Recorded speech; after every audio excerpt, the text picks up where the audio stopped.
What? Why are you shaking your head? You're welcome.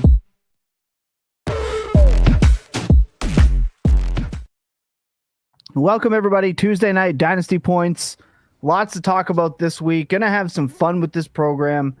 We've got, obviously, it being Halloween here coming up at the end of the week. So we are deciding to go with our Halloween Dynasty nightmares. What is keeping us awake like we are on Elm Street? We also have our Halloween treats. Players that we're buying that can potentially be league winners or just outstanding dynasty values that you must buy right now. Look, we're heading into week 9. It is that time to get set up for the playoffs and get locked in. We also have, and look, I have to ask this every year, best and worst Halloween candies. I am a candy fiend. I'm not a pastry guy, but I am a candy fiend.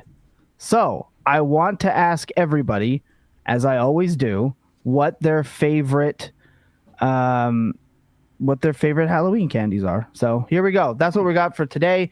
Let's lock it in. I'm just going to address the elephant in the room. The Blue Jays game is on. I'm going to try my hardest to stay focused and stay locked in, but I'm also going to try to keep this thing moving as fast as we can so we can get out of here. So you guys don't see me cry. Terrible amounts of tears throughout this game potentially. So let's kick it off. First and foremost, I want to go and first make Brian and Lucas where they're supposed to go. Jacob, let's get your first Halloween Dynasty nightmare. What would keep you awake at night this Dynasty season? I thought you were going to ask me my candy. No. That's last. See how it's at the bottom? That's last. That's the bottom? But then why did you just say it at the top? Wait, no. Whatever. It's called a teaser, Jacob. Be a professional. It's a teaser. Yeah, but I'm teased. Now I have blue balls. Now I don't even know if I'm going to tell you my favorite candy at the end. That's my teaser. Or am I going to say it or not? Whatever. We didn't even make it I've 3 got my minutes nightmare. into the show before somebody said blue balls.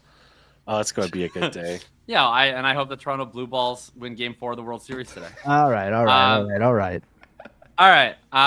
Okay, my nightmare. So, as you'll see, when everybody else has their answers, I think that most of you misinterpreted what a nightmare should be. A nightmare shouldn't be something that already happened. I don't dream about things that I just got sad about. I dream about things that I'm scared of happening in the future. So, if I was to do, I'm not wallowing. So things that I'm scared of happening in the future, and it starts this week because they play the Cincinnati Bengals. I've been enjoying getting the dunks in on Caleb Williams all year, especially as a Drake May truther, as he is now, I think, second, third, and MVP odds right now. It's been very fun.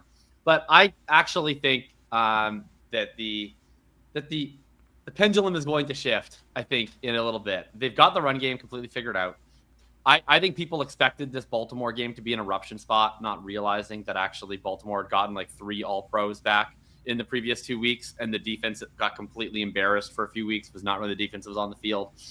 I think they're going to go absolutely insane against the Bengals, and I think that once they get Loveland and Burden more integrated in their offense, they're actually going to look pretty good over the last part of the season. So that's my nightmare, is that Caleb has a scorching finish to his season, and that all of the Bears fans online who, I think there might be no worse group of people in the world than Bears fans with Twitter accounts, are angry in my mentions for the rest of November. You just have to name search them for Justin Fields, by the way, if you want the easiest dunk on any Bears fan ever saying anything mean to you. Look at what just happened, right? Justin Fields is about to lose his job. He gets to go against the Bengals, and now he just bought himself an extra 3 weeks. So just think what Caleb Williams is going to do. Yeah, time is a flat circle. Yeah, the Tyrod Taylor getting injured right before going out and playing thing happening multiple times and consistently is just, somebody is targeting this man.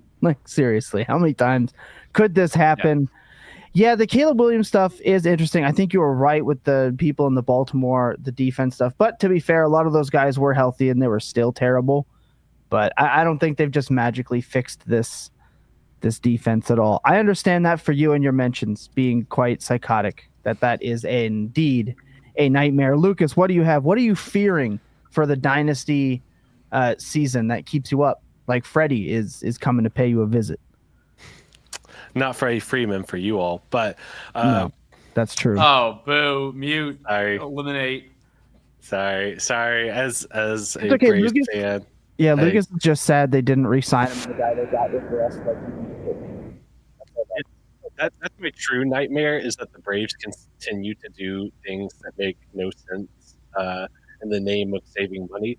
But for Dynasty Fantasy Football, my nightmare is not selling on these fake values. And I should have done a better job of identifying them now, but there's a reason why it's a nightmare is I keep consistently doing it.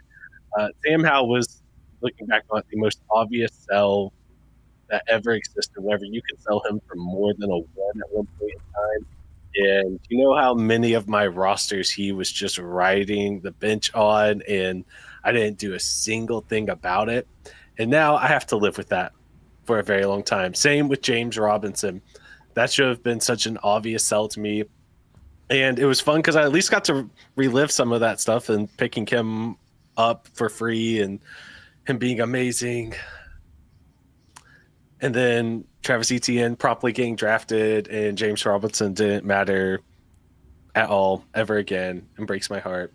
Mac Jones, Bryce Young, just to name a few more here.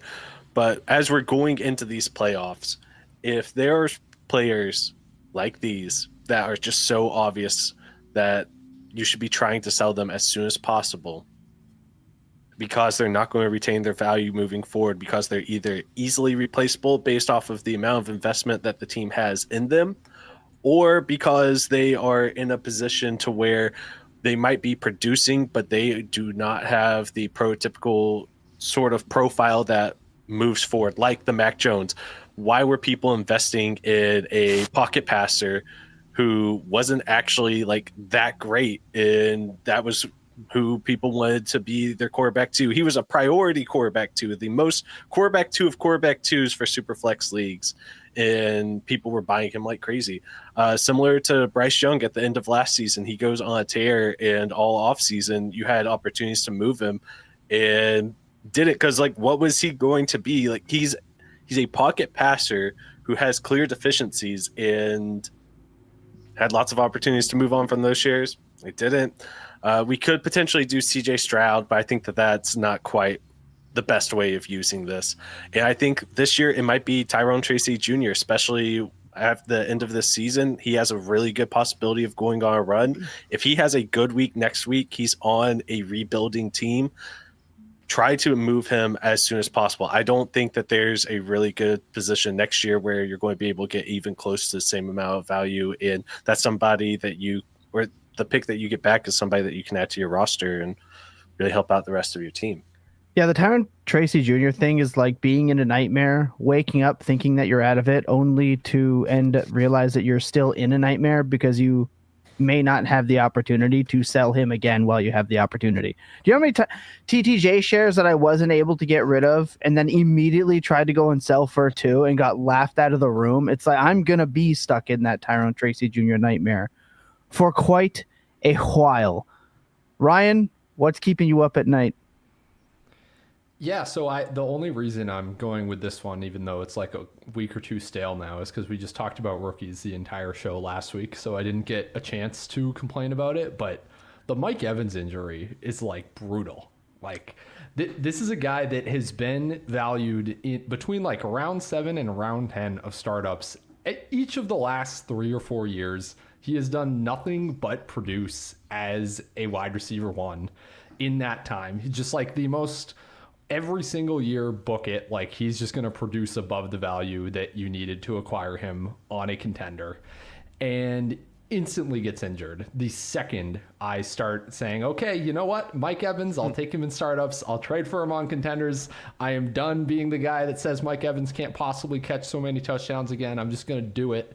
And yeah, now he's dying on a bunch of my rosters, and I'm mad about it. And I will say, Jacob, I totally have dreams about things I regret or things that happened in the past. Maybe that's like a personality or psyche difference between the two of us. But I do feel like a lot of my nightmares are very like past based rather than future based that I'm worried about.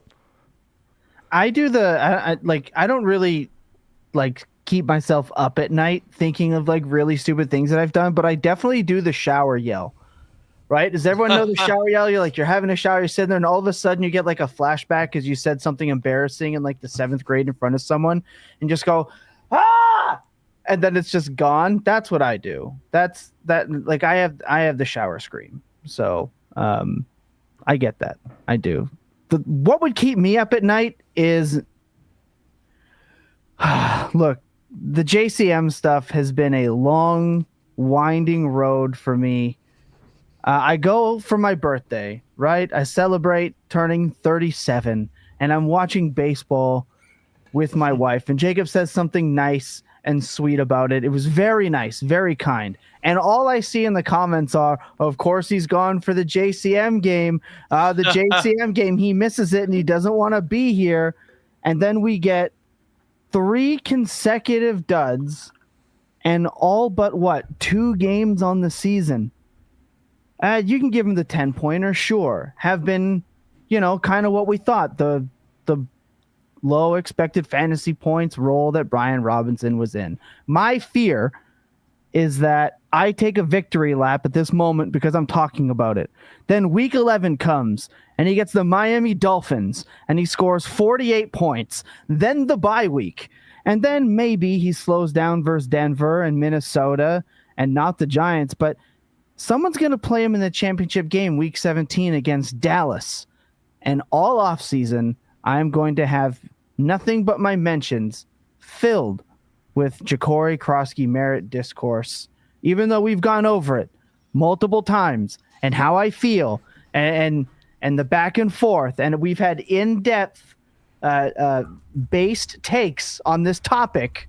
One topic from the preseason still has people in my mentions telling me to either kill myself or that I am running away from the podcast off of good weeks because of a player. All right. My worst nightmare is that I'm going to have to live through the offseason with a week 17 championship JCM, which I will be playing, by the way. I'm going to be playing him if I have him. Just want to get that out there now. And yeah, that's my nightmare, is that he absolutely blows up for like 40 points against Miami, and then it just starts this whole process over again. That's it. That's my nightmare. That's my Freddy Krueger. That is my nightmare inside of a nightmare, because we just can't be reasonable with things. We have to take things to the extreme. That's our Dynasty Nightmares. A little bit of fun to kick this program off. We're going to take a quick break. When we come back, we're going to talk about players that we're buying as I watch the Blue Jays go into the bullpen. All right, here we go. Be right back. This is Nick B, and I'm reading this ad because I was my fantasy league's biggest loser. So if you want to win your fantasy league and make more money, head to fantasypoints.com to get the edge you need. All right, Ryan, we're supposed to be on the same team, all right? And you're asking people to trigger me, and here I am, being nice enough not to mention that you now have a casting couch in your room. So let's, same team. Let's be on the same team. Let's not try to make me lose it. Tom, this is me being on the same team. I know what you respond to is when people say the words JCM in our chat. So I went into our chat and I typed, "Hey everyone, Tom is Streisand affecting this JCM thing." That is my way of getting through to you that the more you talk about this, the more other people are going to talk about it. That is the reality of what we do. I am a man of the people. Okay. And it's funny that you say the Streisand effect, because when you say Streisand, I think of Barbara Streisand, and like that's how old I am. Yeah. That's what it's named after. Yeah. Okay. I don't actually know the origination of that. I am too young to know why it's called the Streisand effect. But I know it's Barbara Streisand. There was a home on the internet, like a picture of her house that she wanted everyone in the media to suppress for some reason. She didn't want images of her house being seen. And then because of that, everybody started Googling her house all the time. And then everybody saw this photo of her house. Whereas if she never tried to get the image suppressed, like probably 100 people would have seen it. So I would agree with you guys if you guys were the one that checks our comments on all of our media platforms, but I'd have to. So that's why I see it, and I seem like I'm crazy. I'm not crazy. I promise I'm not crazy. Well, I'm a little crazy. Moving on. It's heading into week 9. It's time to decide whether or not we're trying to win championships, punt. You never want to really be sitting in the middle, but it's time to go over some players that we are hyped about for Dynasty moving forward. Now, this could either be contention. This could just be outright Dynasty value that you're paying the iron price for. Just players that we think are needed, their priority. Go and get them. Jacob, I'll start with you. Who's your priority buy regardless? Yeah, I mean, look, we're thinking trick or treat, right? Halloween, orange and black. Joe Flacco. We have, I think I saw a tweet that was like 16 of the 32 week 1 starting quarterbacks were the starting quarterbacks in the NFL last week. If you're in a Superflex Dynasty League, and look, hand up, I could manage my teams a little bit more closely. And I certainly used to back in the day. But I'm looking through on Sunday morning, and it's like I'm lucky if I have one quarterback on half of these teams, never mind having a Superflex. And so definitely I think if you can just slide in a guy who I think is honestly going to be a QB1 rest of the season, their pass rate is so extremely high, and Jamar Chase and T. Higgins are fantastic, that I don't see a reason why he can't be every bit as good rest of the season as the tier of like the Jared Goff and the Baker Mayfield and the Brock Purdy when he comes back healthy, that kind of guy. And you could get him for, I bet, a third or a couple of thirds, basically anywhere.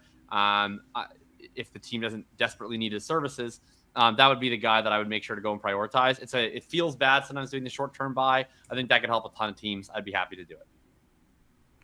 Yeah, you're not wrong. Even in one quarterback leagues, if you're, relying on Kyler Murray coming back, I honestly feel kind of better putting Flacco out there most weeks right now than someone like. If I was to bet on who scores more fantasy points, rest of season points per game, I'd pick Flacco over Kyler Murray. That's what I mean. So even in a one quarterback, because people do say we don't talk enough about it, if you're in a one quarterback and you think you're set with, trust me, you can always upgrade a little bit, and it's, at little to no cost here with Flacco. I like it. Looking a little bit like candy corn out there. I can dig it. I like the theme. I'm picking up what you're. Let's go, Flu Hardy. I know. I'm trying to stay locked in. That was a huge K. I don't have any Jays gear, but I wore my Expos hoodie today. Close enough. That was about the closest I could get. I've got enough for everybody on this podcast 2 over. I think I've spent almost $1,000 on like Blue Jays championship merchandise. So I've got enough. I've got enough for everybody. Hopefully Aaron didn't hear that. All right, let's keep it moving. Lucas, who do you have as your priority buy and why? So for me, I did something a little different than I typically do, and I phrased this as if I was actually competing. And I think there's only one team I have right now where I'm actually competing. Although in Friday Lights, I'm still winning games. I don't really understand how, and I need other people to beat me, but it happens.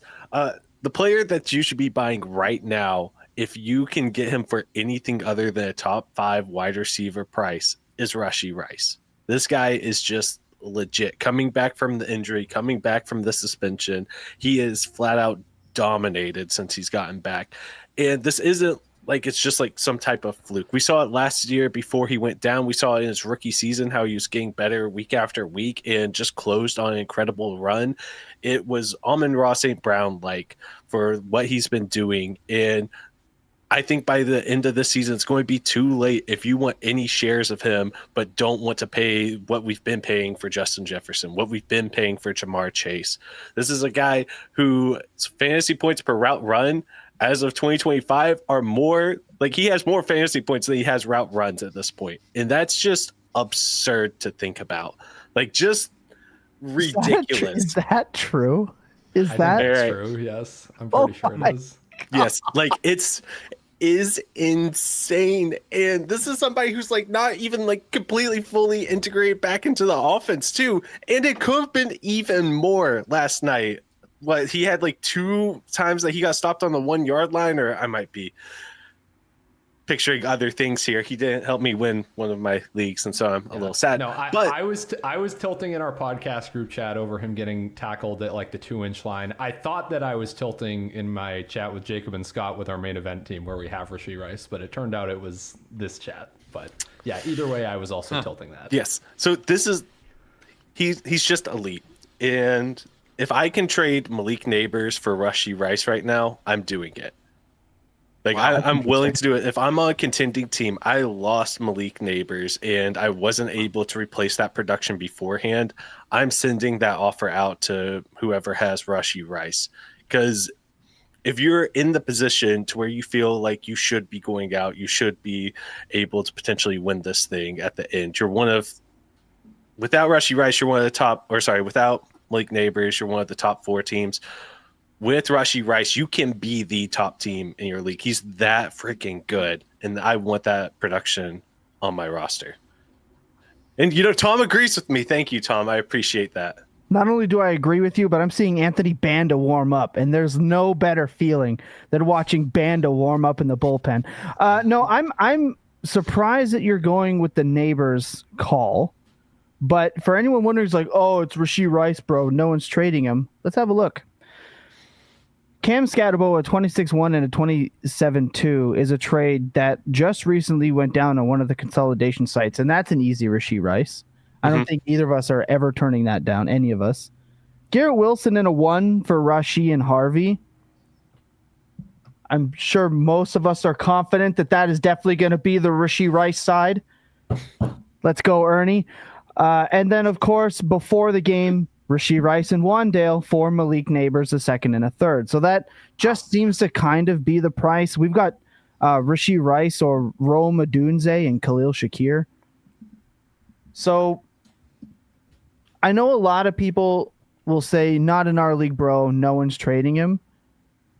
I've been turning down offers, even teams where I am, quote unquote, not contending or / rebuilding. And I've rejected trades of 2 firsts for Rashee Rice. So go out there and try. Go and make the effort. Yes, your league is probably superior in the type of players it has, and no one's making those trades. But please, trust me. I get asked 50 trade questions a day, and I can tell you those trades are out there. I don't disagree with anything Lucas had to say here. I did see one where it was Rashee Rice for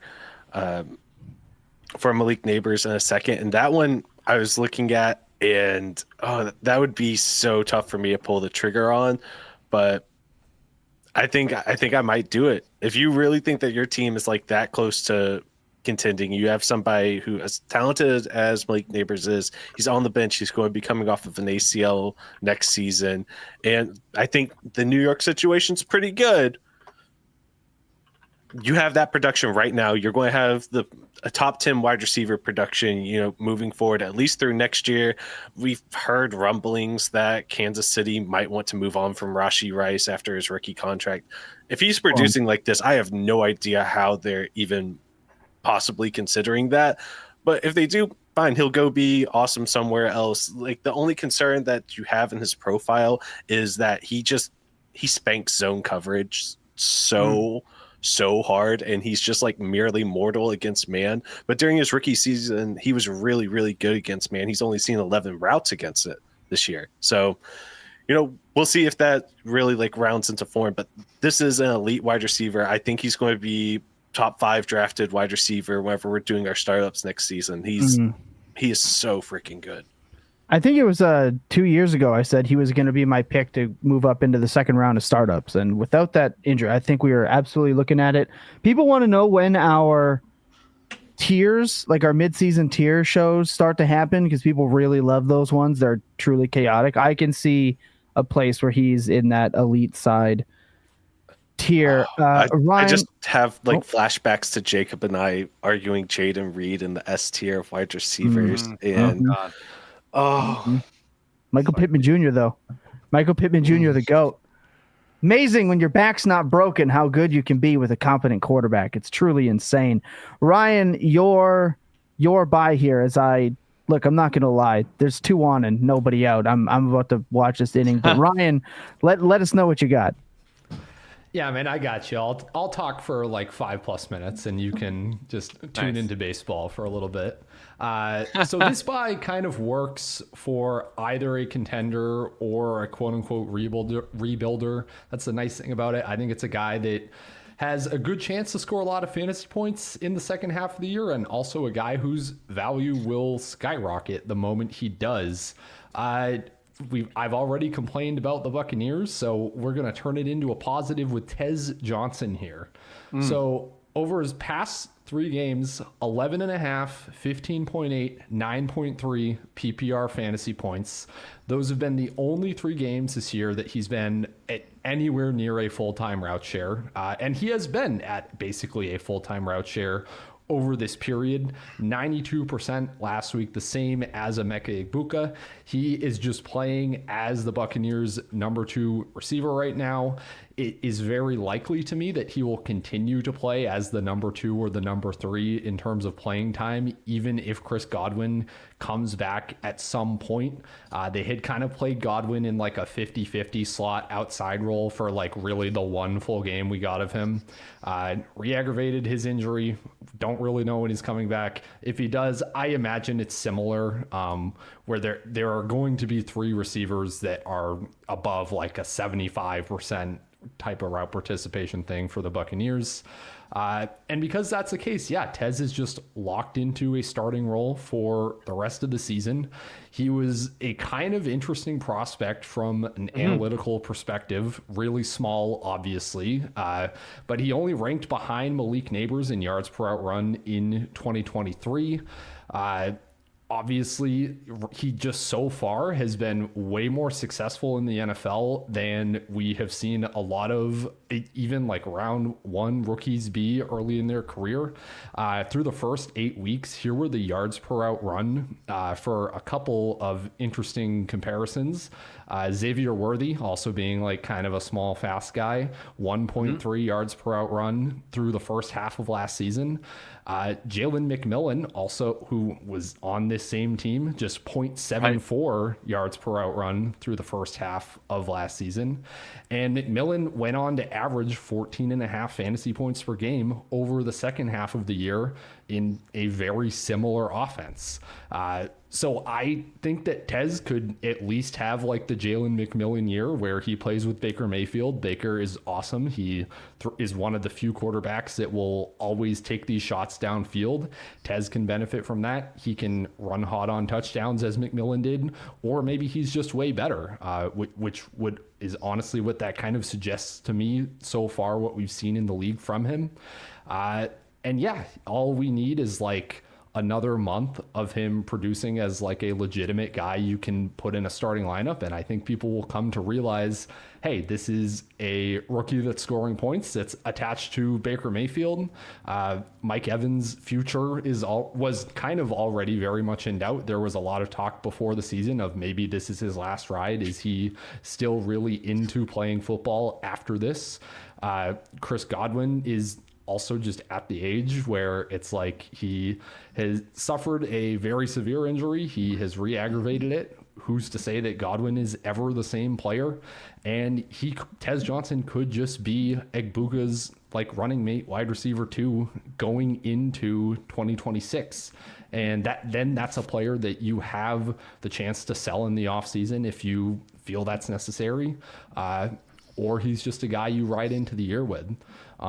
So yeah, really like Tez as a buy pretty much on all teams right now. Just looking at some trades over on Dynasty Daddy in the last 24 hours. We've got Tez for Trey Tucker straight up. I would easily take Tez. We've got Tez for Tez and 2/3 for a second, which is just like free Tez Johnson. That one was kind of crazy to me. Tez and a third for Jerry Jeudy. I would love Tez and a third to get that for Jerry Jeudy right now. Yeah. And Tez and a 27-1 for Swift and ETN. That sounds like an awesome way to get a 27-1 and get off of Swift and ETN and also get a player that can score points this year. I won't say like that every trade was super lopsided, super obvious to me, but he is being kind of still viewed as like a throw-in-ish type of guy Totally. in deals, and I want to go do that right now. I would I don't think you want to send the offer like this, but I would happily just send a second for him right now. If that was, if that's like the market price, I'm happy to buy at that. I think if you just send the 2 for him, people start to look like, oh, maybe I have something with Tez Johnson here. But yeah, like the sneakier structures like that, I think can be really good for Tez Johnson right now. Yeah, I just want to also mention, I released another 15-minute pod here this morning where it was the one I released yesterday. We talked about Macmillan himself as also somebody that I would be going out and asking questions about because they loved him. They do love the guy. He was huge at the end of last year. He averaged well over 16 points per game over the last 5 games of the season. I think he's also the type of player that could be a double play, son of a bitch. Also a player that you could be, going and acquiring for even less than someone like Tez. I feel like Tez is still getting the Trey Tucker treatment, and I think he's absolutely better than that. So I like that call for sure. I'm gonna make a homer pick. I think this might be one of the first times ever that I'm making a homer pick on any sort of buy or anything like that for us. I'm going to go Derrick Henry as somebody that you need to be going and making inquiries about. I am in a lot of Discords. I am in a lot of different places that talk Dynasty content. And I've seen people talk about, well, he's just getting old. Sell while you have production, even if you're contending. Get replaceable production.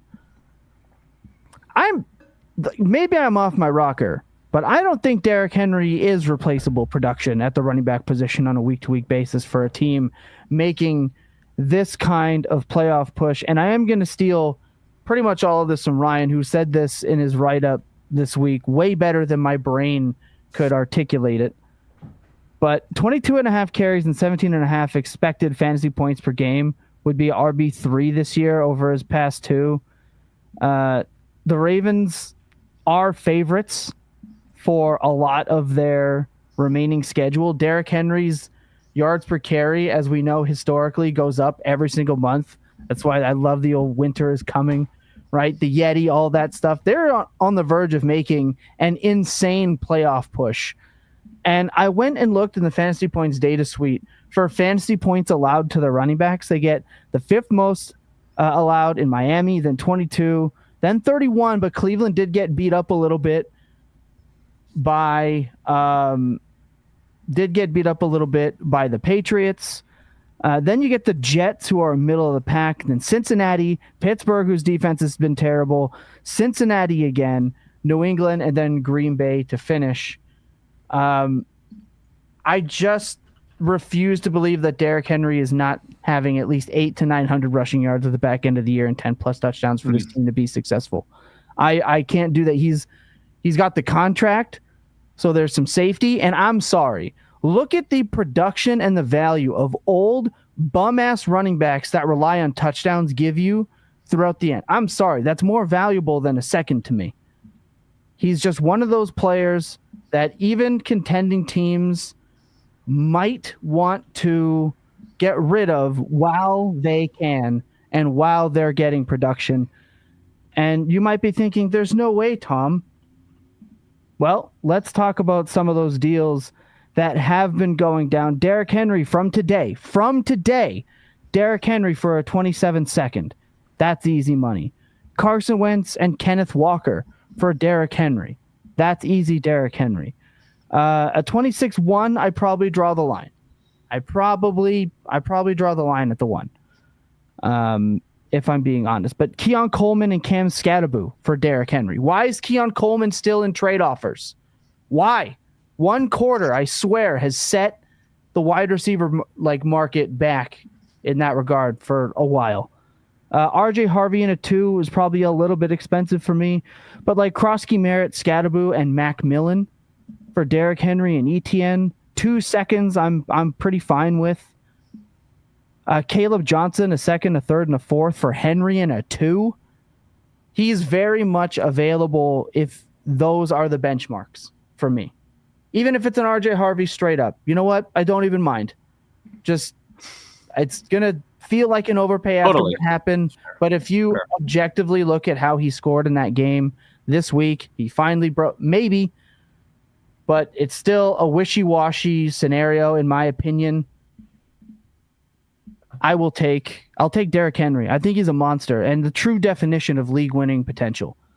And somebody who his value never quite matches up with his production. And it's been like that since he injured his foot in Tennessee. He should be on every single contending roster. So that's my opinion. That's Derrick Henry. Does anyone else have anything to add on Henry? Because Ryan, you mentioned you view him similarly to James Cook. Bills fans are going to be unhappy with you on that. As James Cook hasn't caught a pass in Speak 5. Yeah, you're right. That wasn't a joke. He literally hasn't. I know. That's what I'm saying. I mean, at least Henry tried to. I mean, it didn't look great, but he tried. He almost caught that one pass. So I mean, they're very similar. Like you have the massive ceiling if you get the long run. The floor and the game script is a little sketchy for a running back who scores as many points as they do. But yeah, you have the massive blow up games, and you hope to average it out at 17, 18 points per game. They are very much the same. Yeah. No, that's exactly it. I feel like we do this with Derrick Henry like at some point every year where the Ravens fall behind for a few games, or like in this case, obviously Lamar Jackson wasn't playing. But yeah, Henry has had like a decent last couple of games. That's because the Ravens only trailed by multiple scores on 3 drives over their last 2 games. Over the previous 2, it was 14 of their 20 drives. They were trailing by multiple scores. Henry doesn't play in those game scripts. Like a 38% snap share in those situations. So yeah, we get Lamar back this week. It totally not going to blue ball us. Lamar is totally coming back for Thursday Night Football. Thought that would be last week, but yeah, the betting markets are showing that the Ravens are big favorites in most of their remaining games, and Henry's probably going to crush in a lot of them. So yeah, rest of season, I agree. He's like basically James Cook to me.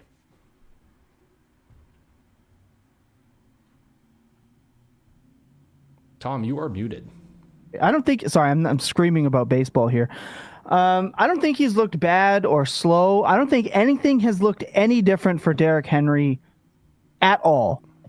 He's just the type of player that can absolutely smash, and he doesn't need much to get there. Like, we're talking about the same prices that it costs you for like Woody Marks in a lot of cases, right? It's just how Dynasty is. That's one of the greatest mismanagements in Dynasty, period, is that players like that can go for somebody like a Woody Marks, who I know, again, I also talked about as kind of like a more the sell than a buy. I just want to point out Woody Marks had 1 catch that went 50 yards and then caught 3 more passes and had negative receiving yards for the day on the rest of those passes. So look at more, look beyond the box score, Ryan, because these things matter and help separate things in Dynasty. Quick break, and we come back. We're going to talk about our favorite and least favorite candies not in Dynasty. Jeez Louise, my brain is just so fried. On Halloween. Sit tight. We'll be right back. Trade Arrow Bar for a 2nd round pick. 45 seconds? Nah, that. This ad is over after I say fantasypoints.com. All right, let's go through our favorite and least favorite candies for Halloween. As well, Bo! For a single, because he can, his legs can't move at all. Yeah. His legs are in worse shape than mine, and that's really hard to do. If there's anyone running slower than Alejandro Kirk, it's him. Let's talk about. I want to kick this off. Oh, my mic is. I'm good. I'm good. You're good now. You're good now. That was just baseball. All right, worst candy. I'm just gonna say it. It's candy corn. There's no dispute. Oh, for sure. I won't hear. Okay. There's no second. I'm gonna candy defend corn. candy corn. It's You're not gonna like defend amazing. Candy You corn? would. It's You like the would. easy candy everybody Bro. just beats up on. It's There's fine. a reason, bro. It's totally fine. You just don't eat like 70 pieces of it. And it's okay. They're not even listening to me. There's no point in me saying this. They're just I'm listening. getting I'm all pumped about baseball multitasking right now. I'm multitasking. It's completely fine. You have like a piece or two. It's delicious. It's on the sweeter side. It's not delicious. It's disgusting. pretty good. It's not it leaves that like bad. a film on your mouth. Who- It tastes stale 24/7. Who in their right mind? All right. Imagine you're sitting there. This is coming from somebody who's lost a lot of weight. All right. Formerly big fat guy here. Who just gets some candy on Halloween, and we're adults now. We can buy as much as we want, all right? And just be like, I'm just going to have one or two. Like, if you have a package you eat the package, right? Like, who has that kind of self-control with Halloween candy? You can't do it. Oh, I would have that self-control with candy if it's corn. candy I wouldn't corn, want a single piece. Like, and this is kind of like, I like licorice. That is I'll say, that's my favorite candy. All right. That's my favorite candy in the world is licorice. Now, Ryan, we've talked about candy actually kind of recently. Not a big fan of it, but licorice is I like black licorice, all right? I hate candy corn. Can't do it. So I'm just going to go ahead and say worst. Moving on, Jacob, worst candy. I mean, clearly the worst is the candy corn, but I'll try to add something somewhat original. What's that fucking one? Oh, I think I know what it's called. It's the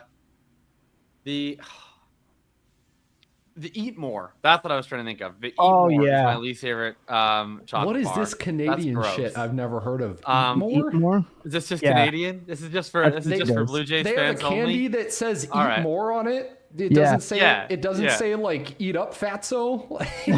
No, it's Eat More. Eat More is bad. I want to eat less and eat more. There was a rumor that they were made with spider legs for like years. Oh, and also, I was like, I'm good. The worst Halloween candy that I used to get, the individually wrapped caramels. That was a psychotic move. You'd get the like square plastic wrapped individual caramels. That was fucking gross. Just awful. What's the best? I mean, really the best is just anyone who does full-size chocolate bars. But I'll pick, there's always like the one person on every street who does the full-size bars. And that person is just an absolute baller. They're a legend. Everybody loves them in the neighborhood. Be that person if you can. But my favorite of the basic chocolate bars, I'd go with the O. Henry. All right, that's fair. Like, I can't eat chocolate, so Ryan looks disgusted by the O. Henry bar. It's another Canadian thing I've never heard of. Is this only a Canadian do we have completely different candy in our countries? I've never heard of this thing. Like, you've said a couple, Really? and I'm like, I have no idea what this is, but we're just going with it. Yeah, you guys don't have O. Henry in minted in America? chocolate is awful. Yeah. No, have we never discussed candy on the podcast before? I can't believe we've never figured People are this going to get out. mad. It was invented in America. Canada candies. It's invented in America, but the manufacturer Nazis of the bar was introduced by George Williamson and his Williamson Candy Company of Chicago. The most popular alternate story is that Thomas Henry, manager of the Peerless Candy Company in Arkansas City, Kansas, invented a bar he called the Tom Henry Bar in the 1910s. So I don't know, but I didn't know it was only. Oh, in Seinfeld episode The Caddy, the fictional character Sue Ellen Mishke is the heiress to the O. Henry candy bar fortune. So Seinfeld's American. Chat. There we go. This looks Apparently, like chat says it's like Werther's. So okay. Oh, that's crazy. O. Henry's is a clear like top 10 candy bar in Canada. It's on all the shelves. You get it in like the mixed. Like, if you get a mix of the Nestle's, because if you want to get like the mixed ones, so like the Cadbury Halloween combo one, right?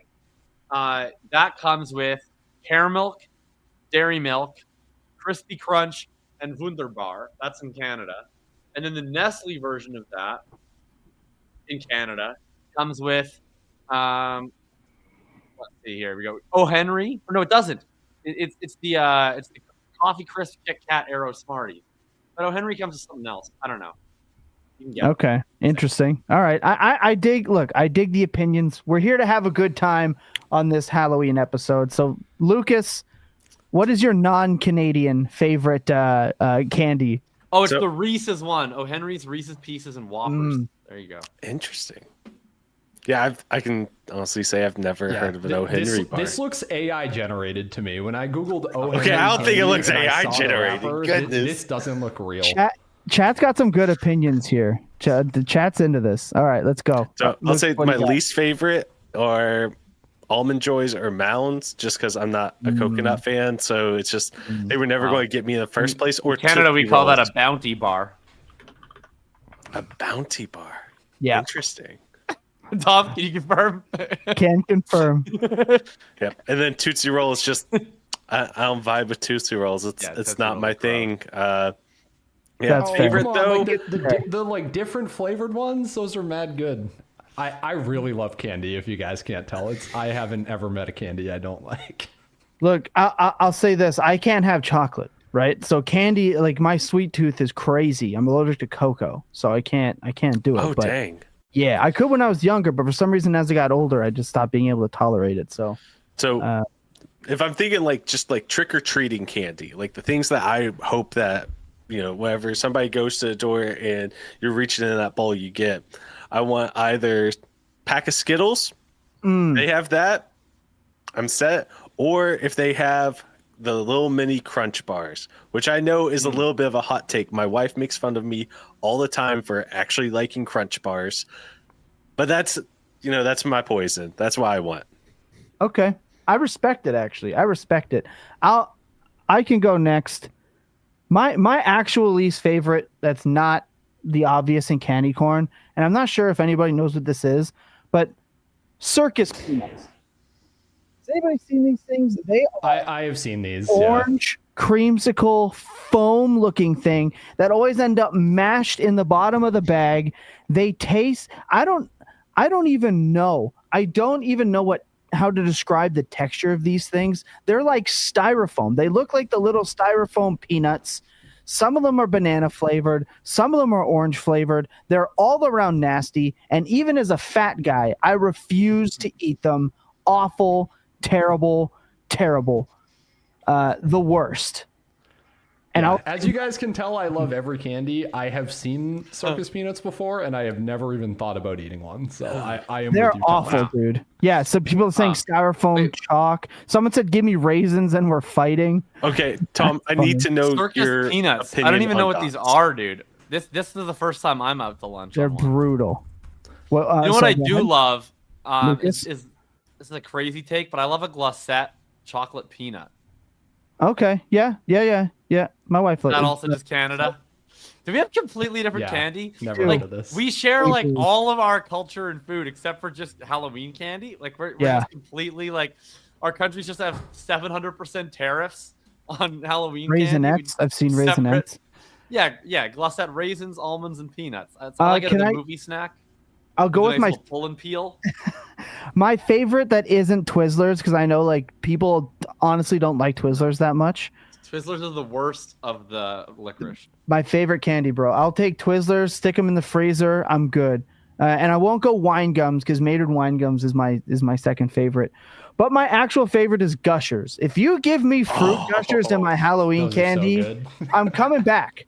If right, we go to a party, right? My friends, I go out, they're all having a good time drinking. They have like a candy bowl, whatever, and there are Gushers. No one else is getting any. The whole night, I'll just do the whole thing. So shout out Fruit Gushers.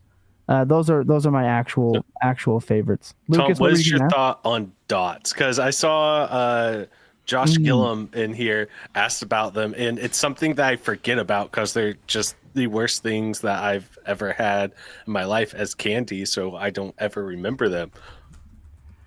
But what are your thoughts on dots? Dots are like they're like fine, but I don't know, dude. If I'm gonna have a candy, anything like a gumdrop, I'm just gonna have a gummy bear, right? I'm gonna have a gummy cola. I'm a weed gummy.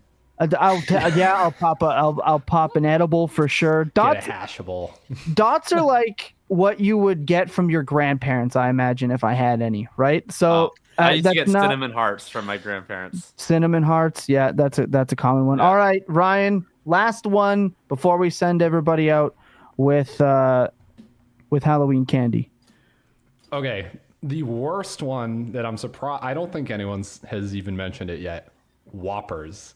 These things are horrible. They're yes. like the little chocolate wafers. balls. Yeah. But you bite into them and they just taste like cardboard. Like they're not sweet. They're not chocolatey. They like taste like throw up in your mouth. And they're also called Whoppers. So all I can think is like the Whopper commercial that we're subjected to every time we watch an NFL Sunday. Yeah. Everything about Whoppers It's better is just than the terrible. Chad Powers commercials that we're getting. Yeah. Can't anymore with Chad Powers. I never thought I Enough. would long for the Whopper commercial. Yeah. So those are the worst easily. The best, just Reese's peanut butter cups. I love. Oh yeah, that's a great call. I'm a big Kit Kat fan. Right now there's a bag of they're Hershey's, I guess, but they're just Oreo flavored. There's a bag of those in my apartment right now. That is a very big problem for my calorie goals and everything. But they're there. I'm having issues with that. So yeah, I'm a big candy guy. I have never seen something with sugar content that I haven't liked. All right, thoughts on the Oreo and Reese's crossover? I haven't I seen can't this. speak. I can't speak on that. I can't. I will say I am an absolute whore for or was when I could have it was the OMG peanut butter pretzel and chocolate clusters. I'm big sucker for chocolate and was big sucker for chocolate and pretzels. Maybe that's just me. I can go get these Reese's Oreo things right now. They're like less than 0.5 miles from me. I could drive down the street right now and go try these. Yes, and I won't say anything about since you haven't tried them. I'll let you have your genuine reaction, and then we can talk about it next week. Okay, sounds good. I will. Okay. Because I have thoughts.